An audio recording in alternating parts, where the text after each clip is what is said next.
I told you guys we get another scam vehicle in here about 2 or 3 times a month. I just did a video on one and didn't even finish that up, and another one came in. Just for you guys to see about scams going on. Let's get started.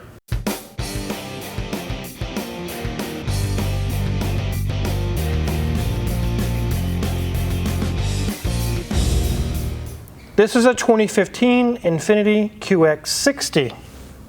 The customer bought it from an individual. I don't know the details about who they were or where it was. I just know they purchased it from an individual. They got a loan on it, and they're really hating life right now. When she went to purchase this, it looked good, it drove good, it did everything it's supposed to do. She thought this is a great deal and purchased it. Signed a loan and got everything done in her name. She noticed a small leak, like a green fluid. She took it into a local shop. And they were like, oh, you need this and that, a new transmission and brakes, and it was going to be like 20 grand worth of work. And she freaked out. She's like, what? And finally she heard about Omega. She was like, I'm going to take it to them, and I want to find out what's really going on here.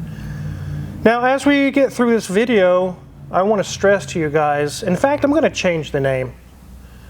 We're no longer going to talk about pre-purchase inspections. We're going to talk about before purchase inspections. PPI seems to ring a bell in people's mind as, oh, that's after you buy it, right? Post-purchase inspection? No. It's before. So we're going to call it BPI, before the purchase inspection. Don't ever take it for granted that it's a good car. And you see one of those deals online, man, this is 4 states away, but it's a smoking deal. I got to run and go buy it, no questions asked, here's the money. We can't be doing that anymore, guys. It's getting really bad out there. You have to get a before purchase inspection. I know it's kind of an inconvenience and it costs you money, so I don't really want to pay the $100, $200 or whatever, and it takes a day to get it in there, and I don't really have time for that. You better have time for it. You better find the money too, because this is what happens. Let's take a look around this thing. So here's the front of this QX60. You can see that the headlights are a little foggy, a little bit got a haze to them, but it's not too bad. As we come around to the side, there is a few dents and dings in the doors. We can see it's denoted 3.5 there. It has the V6. The wheels look okay. Here's a little ding here on the door. So come around to the back, you don't see any crunches or anything bad happening back here. You can see it is the QX60 model. And down that side, it looks equally as good. So we did a quick walk around, and there was something very noticeable if you have a trained eye. Did you guys catch it? Let's take a look at the front bumper. Can you see, guys, that this is a brighter white color? This is more of a tan color. Something has happened up here. So that's one thing. Another thing that starts making me ask questions is some of these gaps. Take a look. It's pretty decent, then there's huge wide gap, and then it gets small again as it goes up there. Sometimes when I look at cars, I can really piss off a seller, because I start diving in deep. I get into the personal stuff, the sensitive stuff. I don't even care. They'll say, yeah, it's a really nice car, it's been good. And then I say, oh yeah, well, what about this? Why is this a different color than this? Explain to me. It's probably been in an accident, hasn't it? Well, yeah, I let my daughter drive it and she hit something. Or they're not going to tell you that unless you dive in, unless you start look. This is why you do a before purchase inspection, not after, before. This has nothing to do with her problems, but then again, as we start diving in, you're going to see it has everything to do with her problems. This thing's been wrecked, guys. And there's some shady stuff going on in here. Let's get this hood open and take a look. So here we are with our 3.5 V6. Keep in mind, she originally had it in just for a green fluid leak. She thought it was antifreeze. And a dealership or some other shop ran up a huge estimate. And I can see why now. So as a quick glance, a cursory glance under the hood, you say, yeah, there's an engine, there's all the parts seem to be there, everything looks pretty good under here. But it's not. Take a look at this wiring harness. Look at all these wires that are exposed. Some of them have been repaired, some of them are cut, there's nicks in them. Something's been ripped open here. But wait, there's more. Do you guys see where I'm pointing? That's the shifter, the head of the shifter cable. As we dive in closer, you can see it's been broken and somebody did a cobbled together backyard farm repair on it and welded it back on with a stick welder or something. God knows what happened there. When you start seeing things like this, open wiring, broken linkages, repainted hood, something has happened. It's been in a wreck. I can tell you right now, this front end has been crushed. It broke a bunch of stuff. But wait, there's always more. As we get it on the lift, we're going to find out where the green fluid came from and exactly what's going on with that. It sounds like someone's mowing the other property back there. Anyways, let's get this thing on a lift and take a look underneath.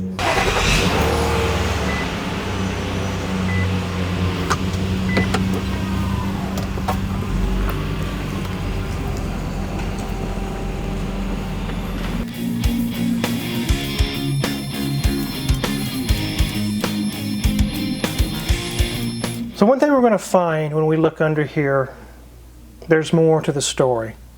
There's something been replaced in here I'm going to show you, and it's been a used unit installed in place of it, possibly from the accident. The interior looks fine, looks just as good as any other QX60, not much going on in there. But there were some codes going on for the transmission, talking about some failures inside of it. And after Grimes, which is the one who checked this over, looked at the transmission, he used the F word. There's some effery going on here. And he was like, what? And finally we kind of put it together. Maybe during an accident, the transmission was damaged or something. I don't know. But let's take a look. Let me show you. So this 2 bolts doesn't match that bolt. Oh, that bolt's not even there. And then there's some bolts that kind of match. And as we go around there, you can see it's leaking. And there's some more bolts that match. And as we go up there, there's some more that don't. They're just kind of a mixed bag of bolts that are thrown together on this. So why is that important? Because it doesn't come from the factory that way. They don't just grab a mixed bag of bolts and throw it together. They should be all identical and they should be all present. We're missing a bolt and half the bolts don't match the other bolts. We see that it's leaking, the case halves are leaking, there's a code for some issues. This is a used transmission, guys.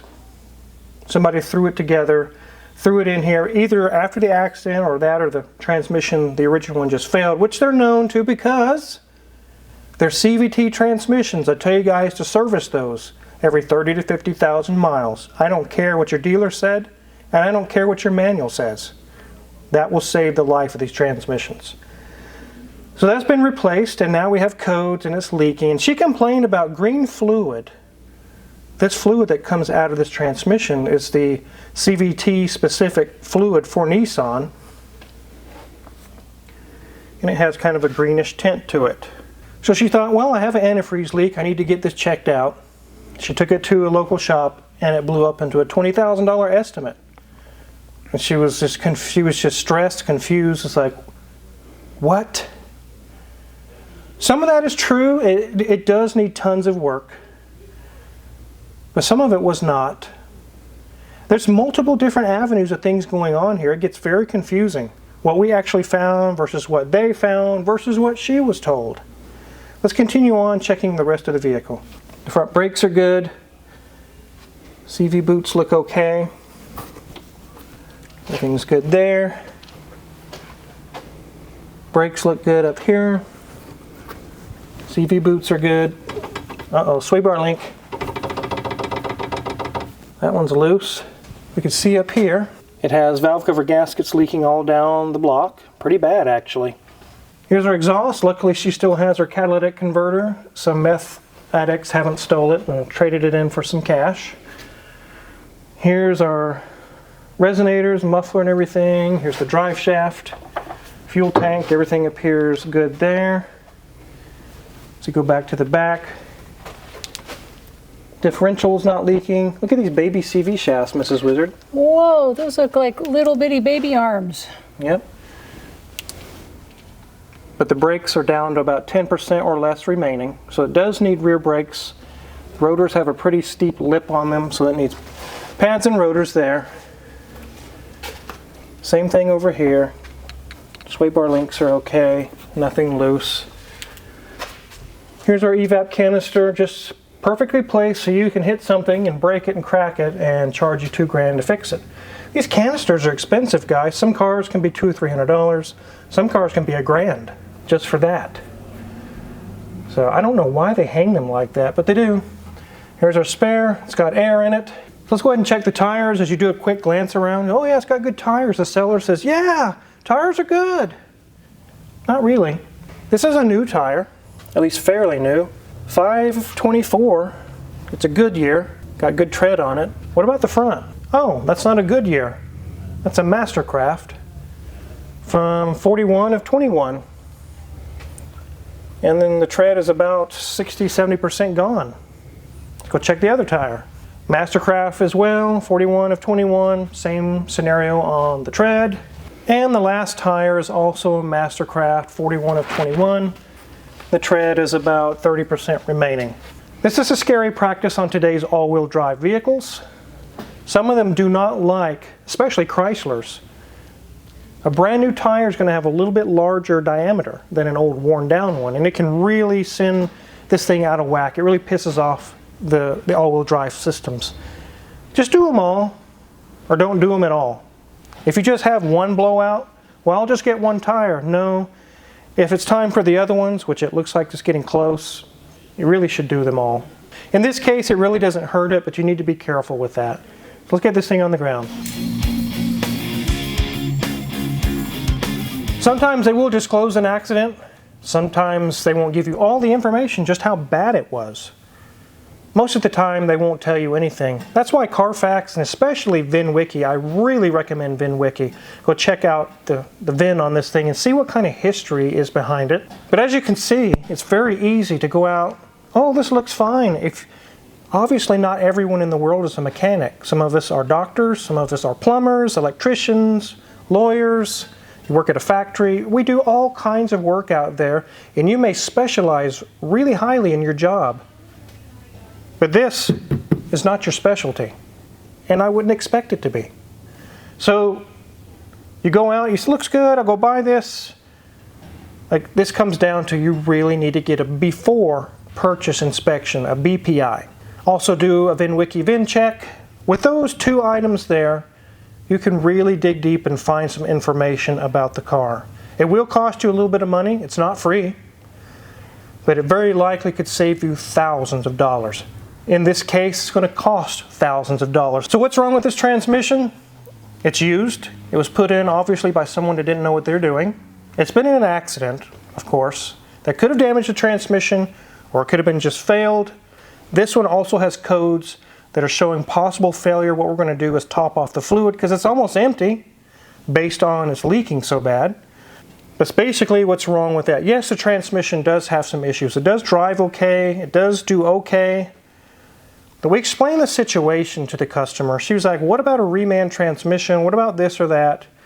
We could do a reman transmission. That could be $5, $6, $7, $8,000. I don't know what's all been done to this car. Do you guys know? Where did the transmission come from? How many miles were on it? Did they damage the flex plate? Who knows? Did they strip the bolts out in the engine bell housing bolts?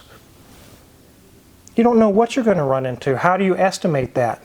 So, being that it's been wrecked and it has transmission damage, it very likely could get very close to the value of the whole vehicle.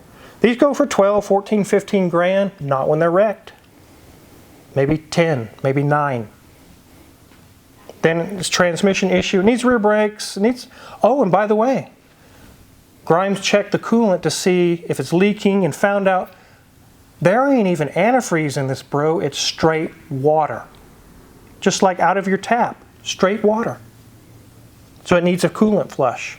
There's a lot of what he used the F word, effery, going on with this. It's like, what did they do? What didn't they do? It's a big question mark. We could open this up and go, oh my God, we should have never even started on this. That's what you run into when you're a shop owner. We recommended fill up the transmission, do a coolant flush, take care of the brakes, and either drive it until it dies or sell it, obviously disclose what's going on. That's really the only options. We did not recommend to dump the thousands and thousands and thousands into this car. Being wrecked, it is totally not worth it. How bad was the accident that it actually broke the linkage to the transmission? It like shifted the powertrain, or I don't know, and I don't even know if I want to know. It's very, very bad. Before purchase inspection. Yes, it will cost money. Yes, it will be an inconvenience, but it could save you thousands and thousands of dollars.